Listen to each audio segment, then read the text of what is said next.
Nagluluto naman tayo ng manok. Yan, manok na native, dalawa. Sobrang taba mga bay.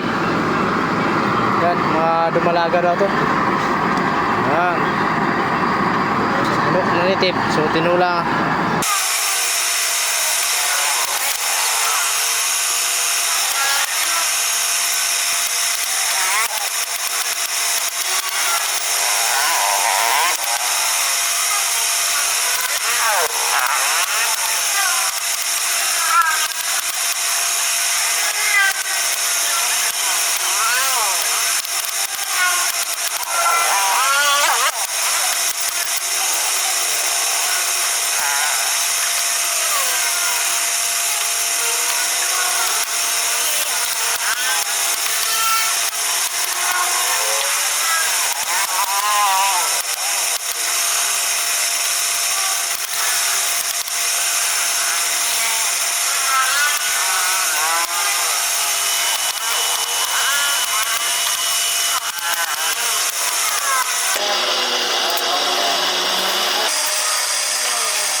Bay, salang na natin yung manok.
Yung mga bay, so paubos na yung katas niya.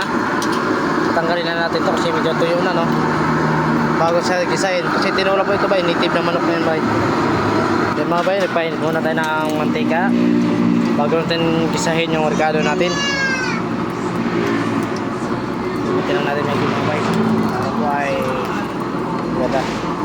So mga bay, lalagyan natin yung bawang. Gisahin lang natin.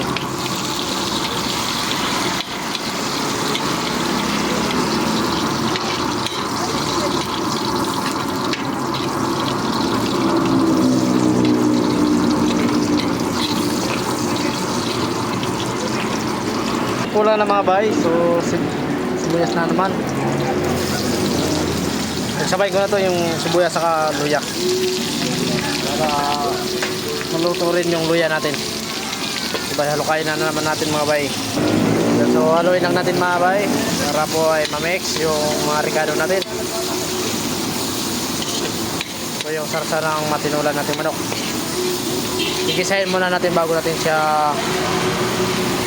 lalagyan ng sabaw. Kasi pangit pag ano, tinula mo kagad yung langsa ng manok ay ano mo, palutuin lang natin ito yung loya. Pagkatapos ba, nilagay ko na yung manok. Yan, para mag-isari yung manok natin.